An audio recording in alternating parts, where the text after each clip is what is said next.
हाँ, तो जैसा कि हम चर्चा कर रहे थे कि एक व्यापक समीकरण यह है, दो बिंदुओं से होकर जाने वाली रेखा को जब एडजस्ट करें तो कुछ इस तरह की चीजें हमारे सामने आ जाती है और इस तरह से हम चीजों को लेकर के आगे बढ़ सकते हैं। ये इसका पहला स्वरूप हो गया। पहला स्वरूप के ऊपर हमने कोई प्रश्न नहीं डाले हैं। अब हम लोग इसके थोड़ा दूसरे स्वरूप की चर्चा करेंगे। दूसरे स्वरूप की जब चर्चा करेंगे तो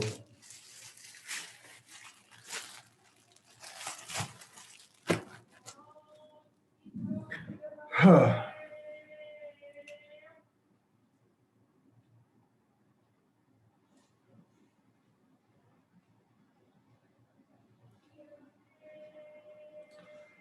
जैसा कि आप लोगों को पता है कि इसके दूसरे स्वरूप का जो निर्माण हुआ था वो हुआ था कि जब पहले स्वरूप के सभी एलिमेंट को, पहले स्वरूप के सभी एलिमेंट को यदि हमने p से डिवाइड किया तो हमें ये दूसरा स्वरूप जो है वो प्राप्त हुआ था। तब जाकर के हमें ये दूसरा दूसरा स्वरूप जो है वो प्राप्त हुआ है। अब थोड़ी इसकी, एक्सक्यूज मी सर। हाँ बताइए। सर ये जो आपने इक्वेशन लिखी है जो इसका y का गुणांक है सर, ये x2 माइनस x1 होना चाहिए ना? हाँ बिल्कुल बिल्कुल, वो थोड़ा सा मिस हो गया होगा।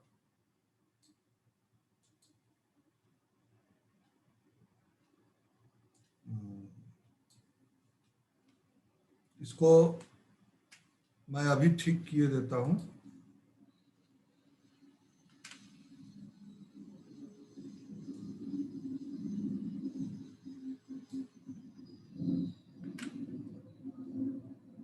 अब ठीक है। Yes sir.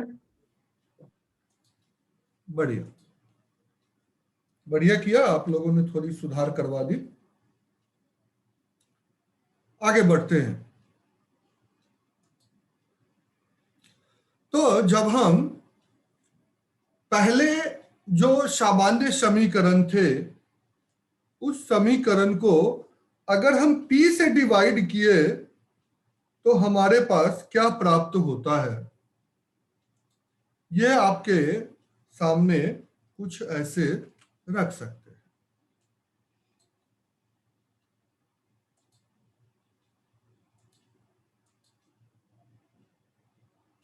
अब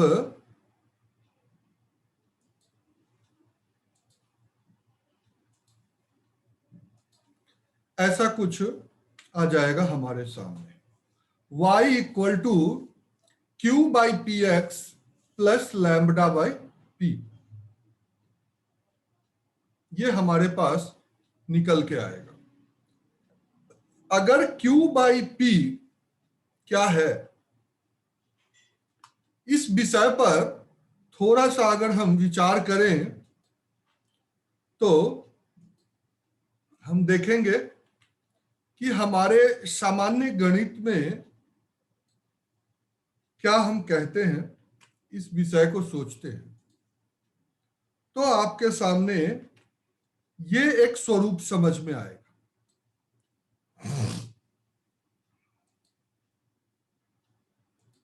देखें, एक एक करके हम सारे स्वरूप को आपके सामने रख रहे हैं।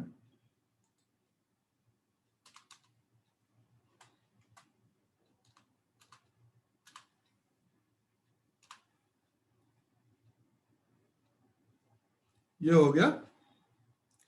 अब थोड़ा सा इसको और एलिब्रेट करें तो आप देखें कि tan थीटा जो होता है वो किसी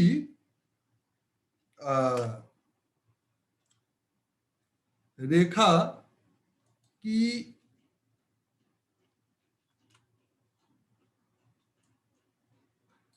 tan थीटा क्या होता है? Sir, it should be y equals to x tan theta plus c.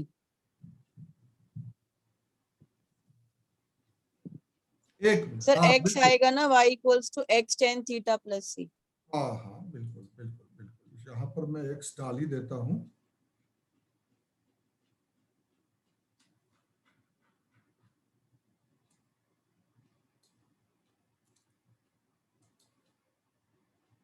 बढ़िया, बहुत अच्छा।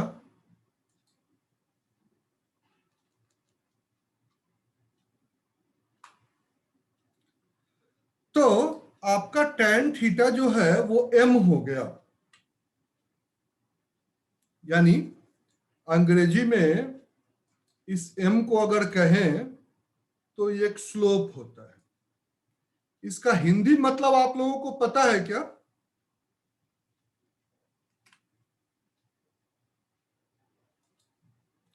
हिंदी में इसको क्या बोलते हैं? प्रवणता बोलते हैं, प्रवणता। चलिए, बढ़िया है। अब उसी की हम चर्चा कर रहे हैं। तो यहां स्लोप के आप देखें मैंने कितने फॉर्मूले आपके सामने डाल दिए। पहला स्लोप का फॉर्मूला है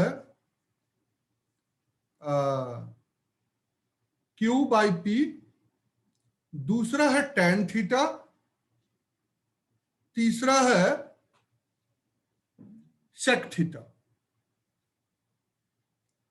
ये सारे के सारे जो है वो स्लोप के ही फॉर्मूले, और इतने तरह से हम स्लोप को फाइंड आउट कर सकते हैं। ये प्रवणता अर्थात स्लोप, इसके ऊपर बहुत सारे प्रश्न बन सकते हैं। लिखते हैं जब दो रेखाओं की प्रवणता अगर बराबर हो तो रेखाएं समानांतर होती हैं। यदि दो रेखाओं का एक रेखा की प्रवणता दूसरे रेखा का व्युत्क्रम हो, मल्टीप्लिकेटिव इनवर्स, नेगेटिव में ऋणात्मक मल्टीप्लिकेटिव इनवर्स हो, या सीधे तौर पर कहें कि दो रेखाओं के प्रवणता का गुणनफल यदि -1 आ जाए तो वो दोनों रेखाएं एक दूसरे की लंबवत होती है। Now the line is perpendicular, one line is perpendicular to the other line when the slope of their lines, the product of the slope of their lines is -1। ये कुछ कंडीशंस हैं जिसको कि हम समझते हैं। और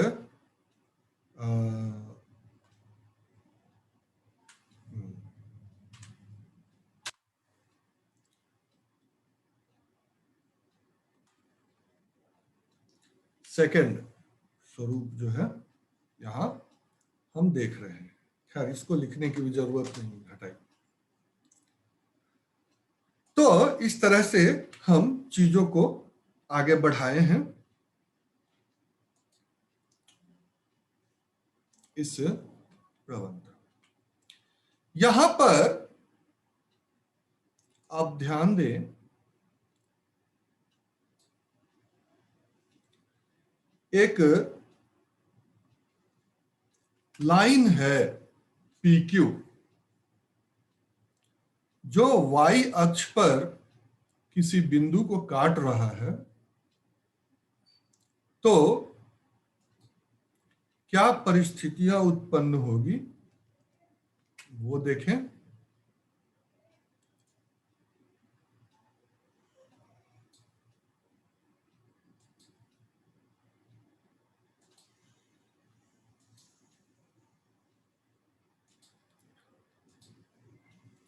लैम्ब्डा अपॉन पी की बात हो रही है, यानी रेखा PQ द्वारा y अक्ष पर ये अंतःखंड करता है। तो ये जो है आपकी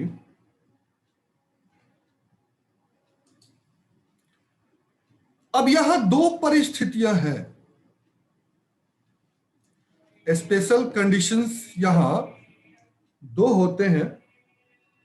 पहला कंडीशन जो आपके सामने है, कुछ स्पेशल सर्कमस्टांसेस उसकी बातें करते हैं। तो वो क्या है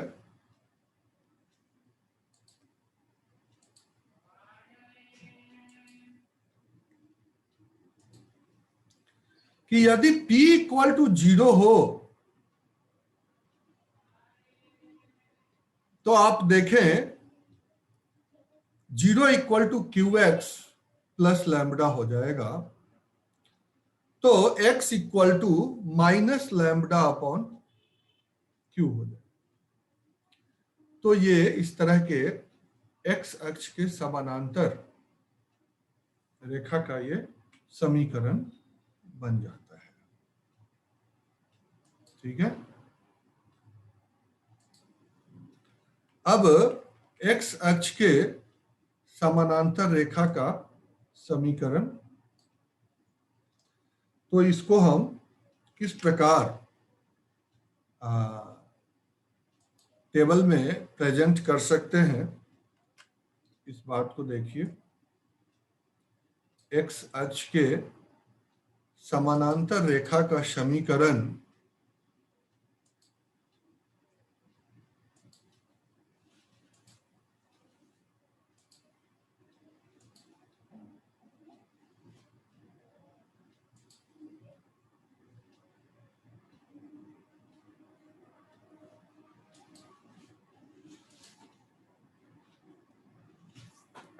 X अक्ष के समानांतर रेखा के समीकरण को तालिका में इस प्रकार हम डाल सकते हैं।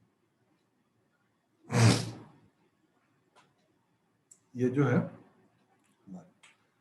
अब थोड़ा सा इस पर एक एग्जाम्पल हमको देखना चाहिए। यहां पर हम हर परिस्थितियों के एग्जाम्पल्स की भी चर्चा करेंगे,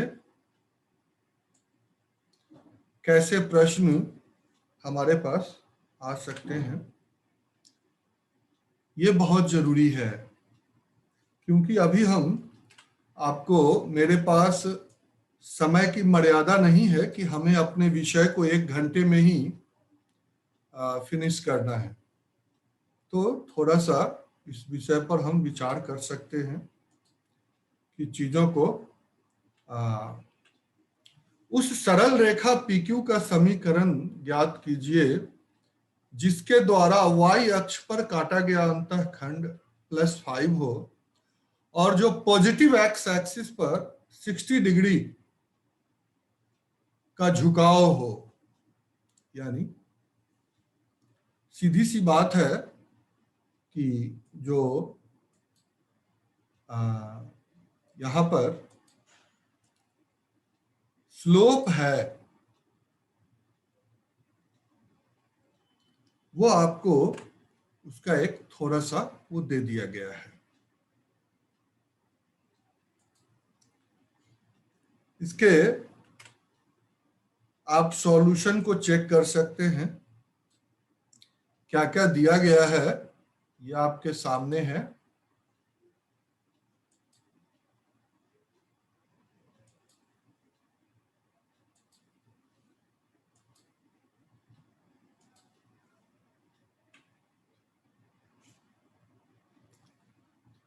और इसकी प्रेजेंटेशन कैसे हम करेंगे वो थोड़ा ध्यान देते हैं।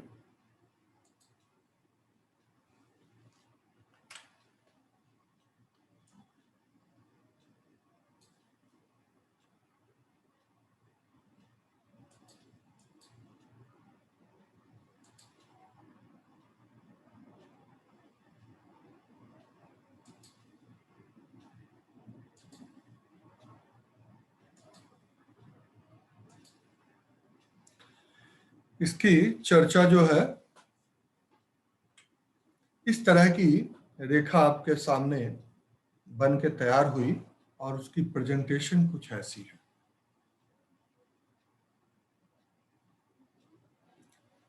तो इसके अनुसार समीकरण क्या होगा? तो उस समीकरण को ध्यान दें। फाइनली ये जो है आपका समीकरण बनके तैयार हो। y equal to root 3x plus 5 is the equation where the line PQ slope intercept at y axis is 5 and the angle at the positive x axis is 60 degree.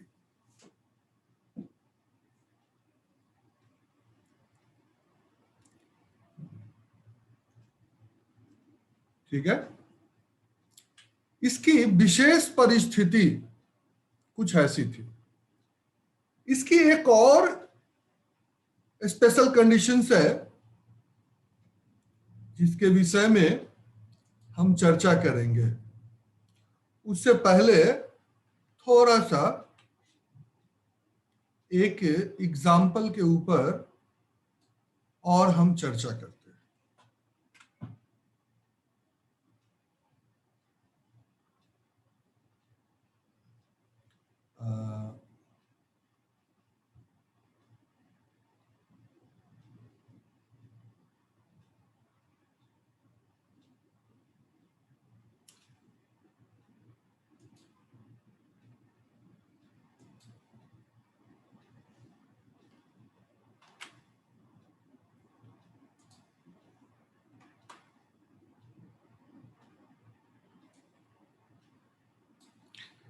ये प्रश्न है,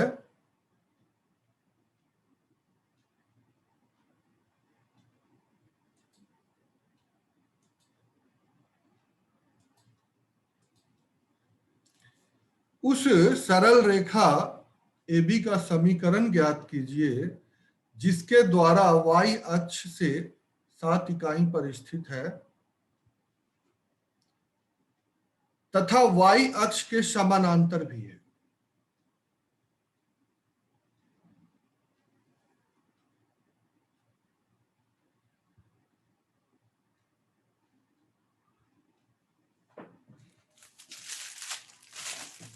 पर स्थित है और समानांतर भी है। इस विषय में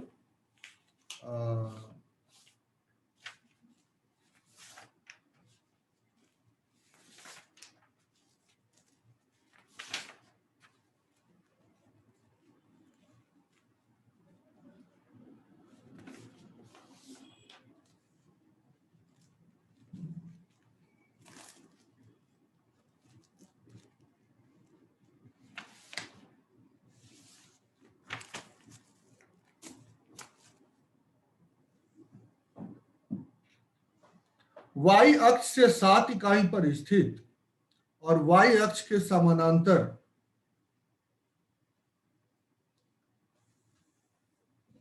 उस रेखा का समीकरण आपको ज्ञात करना है। ऐसी ही कुछ बातें हैं।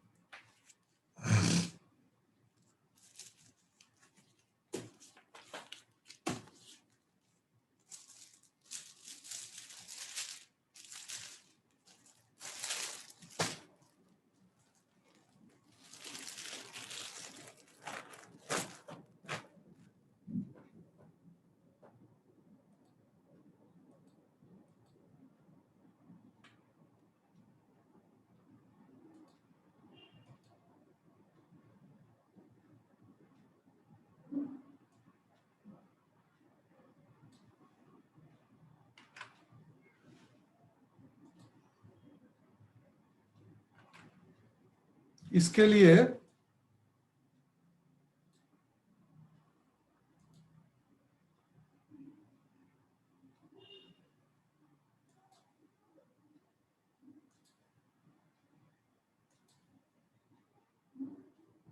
सॉल्यूशन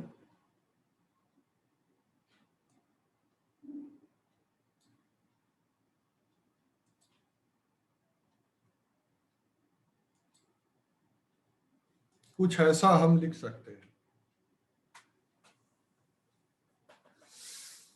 y अक्ष के समानांतर रेखा AB का समीकरण y का गुणांक 0, x का गुणांक और अचर पद 7, तो x इक्वल टू सीधा 7 इज द इक्वेशन।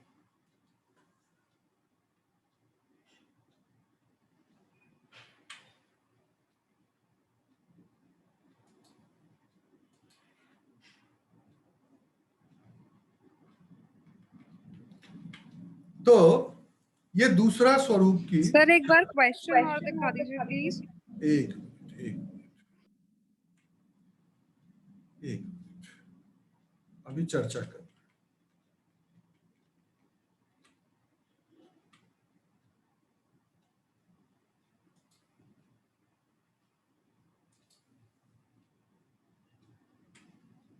ये देखिए प्रश्न, और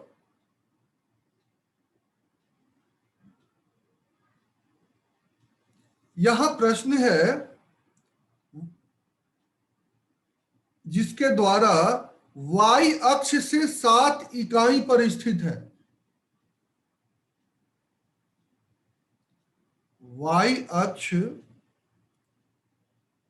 से 7 इकाई पर स्थित है और y अक्ष के समानांतर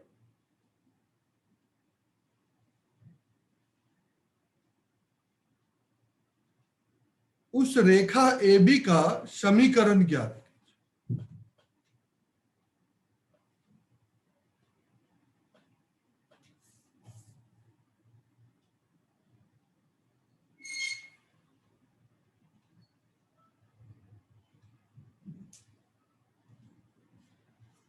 ठीक है, आगे बढ़े।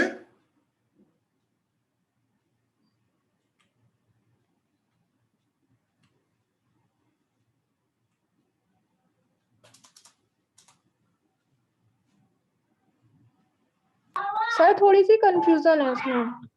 हाँ बताइए। सर हमने जो पढ़ा है उसमें ये बताया था, मतलब पढ़ा हुआ है जो, अगर y अक्ष के समांतर होता है तो x बराबर 0 होता है, और अगर x अक्ष के समांतर होगा तो y बराबर 0 होगा। यहाँ पर y अक्ष के समांतर है तो सर x की वैल्यू 0 होनी चाहिए ना सर, ये y का गुणांक लेना चाहिए ना हमें। y के समानांतर जब होगा तो y के समानांतर कोई भी लाइन किस एक्सिस से पास करेगा?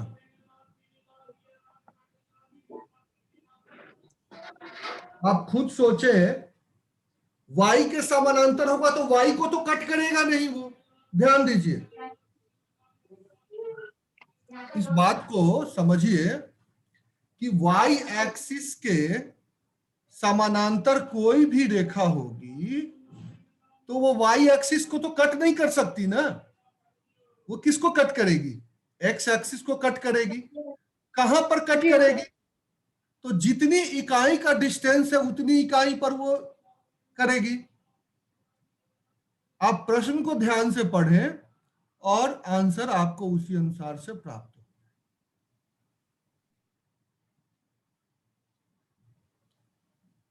इसको देखें। वो आप जो कह रही हैं ma'am, x equal to 0, y equal to 0, वो x एक्सेस की इक्वेशन होती है y इक्वल टू 0, और y एक्सेस की इक्वेशन होती है x इक्वल टू 0।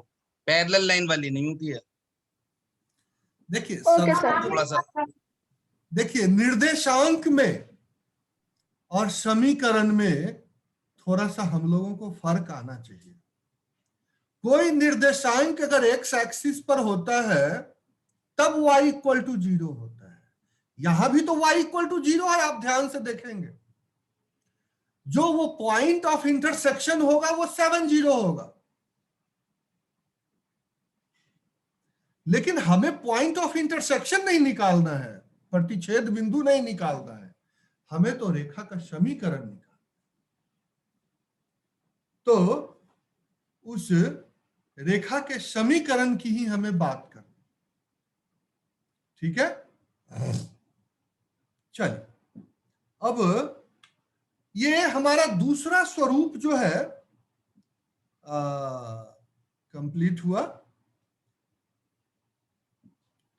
अब हम थोड़ा तीसरे स्वरूप की चर्चा करेंगे।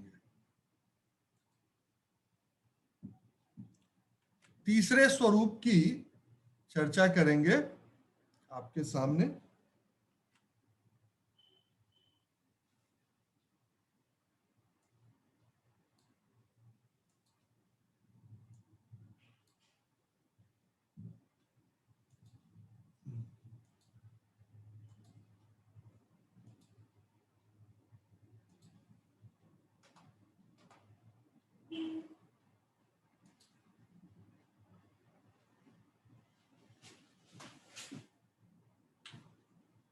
अब तीसरे स्वरूप की चर्चा। तीसरे स्वरूप में हमें देखना है कि हम उपरोक्त तालिका में किस नंबर से डिवाइड कर रहे थे,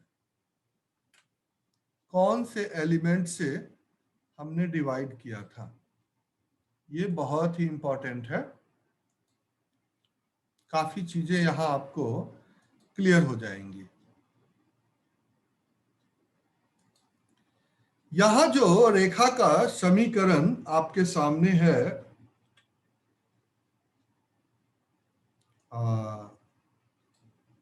वो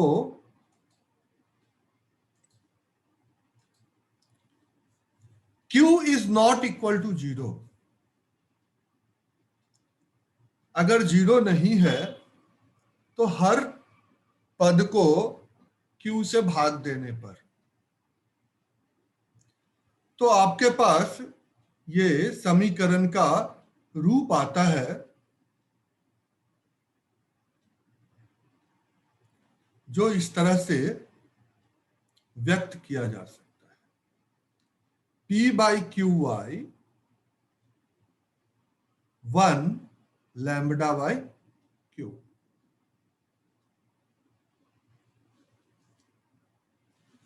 तो P बाई क्यू आपका कॉट थीटा हो गया, R बाई क्यू आपका कोसेक थीटा हो गया,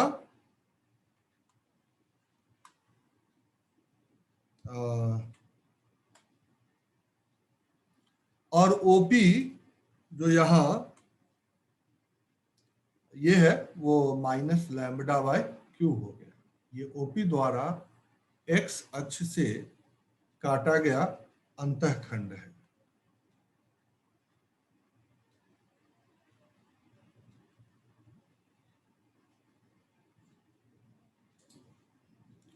कुछ इस तरह के इस इक्वेशन को आप इस फॉर्म में लिख सकते हैं, ठीक है। ये आपकी इक्वेशन तैयार हो जाती है।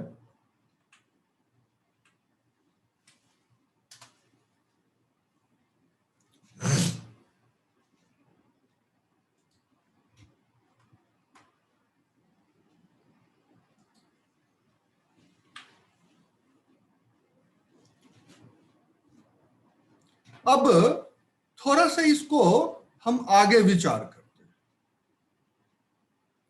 इसमें भी कुछ विशिष्ट परिस्थितियां हैं।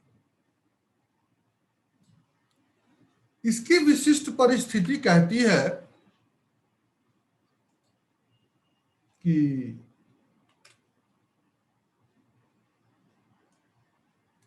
अब Q को अगर यहां हम 0 कर लें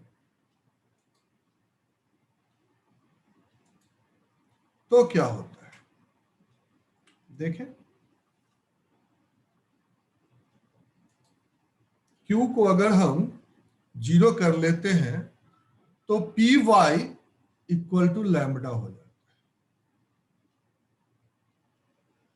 यानी y equal to lambda upon p। ऊपर वाला जो था उसका जस्ट रिवर्स। अब ये संख्या, ये जो समीकरण है वो x अक्ष के समानांतर बन के तैयार।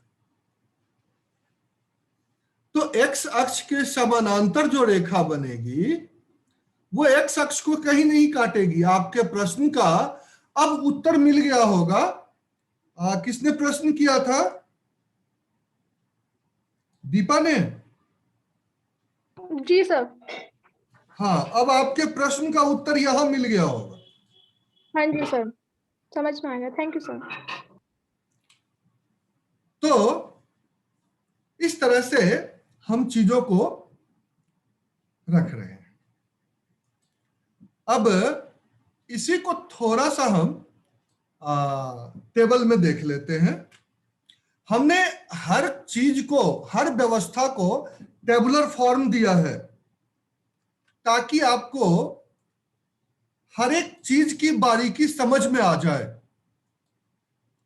और मैं प्रयास किया हूं कि चीजों को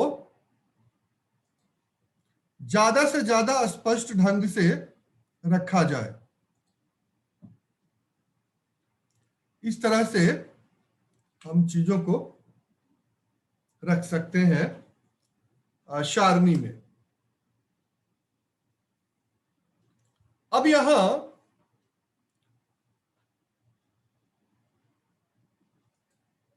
जो चीजें हमारे सामने हैं, अब एक उदाहरण की आवश्यकता है। देखें,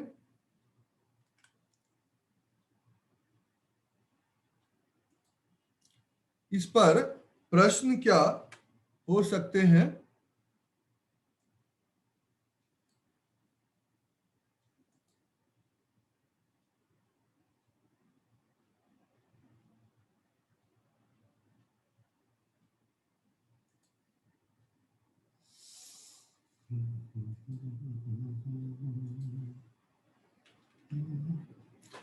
उस सरल रेखा PQ का समीकरण ज्ञात कीजिए जिसके द्वारा x अक्ष से काटा गया अंतःखंड +3 तथा धन अक्ष से, यानी पॉजिटिव एक्स एक्सिस से उसका झुकाव 30 डिग्री का। सातवां प्रश्न जो था उदाहरण, उसी का ये कॉपी है।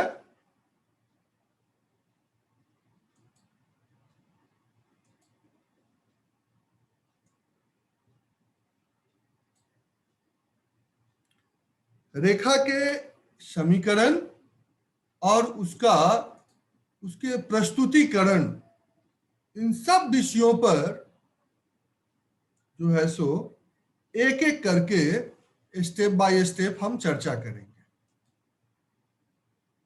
आपके सामने जो परिस्थितियां हैं, उन परिस्थितियों के अनुसार जो प्रश्न में दिया गया है, 30 डिग्री एंगल की त्रिभुजांक आपको बताने की आवश्यकता नहीं है। Lambda by P minus lambda by P +3 है। तो समीकरण ये है। अब इसमें हमें डालना है चीजों को।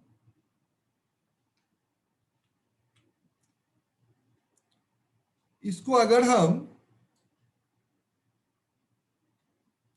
टेबुलर फॉर्म में प्रेजेंट करें,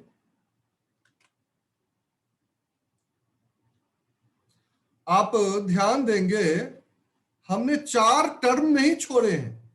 ये चारों एलिमेंट को हर जगह साथ ले रहे हैं।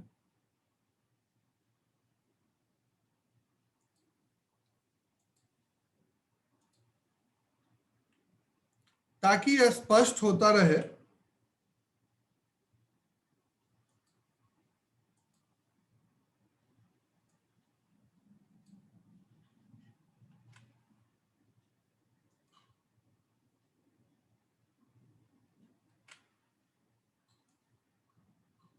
तो इस प्रकार की परिस्थितियों से जो समीकरण प्राप्त होगा वो कुछ ऐसा हो।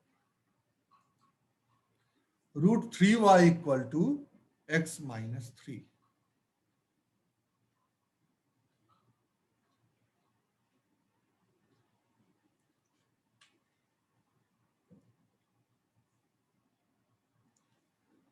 अब 1 मिनट से हमारे पास कम समय बचा हुआ है,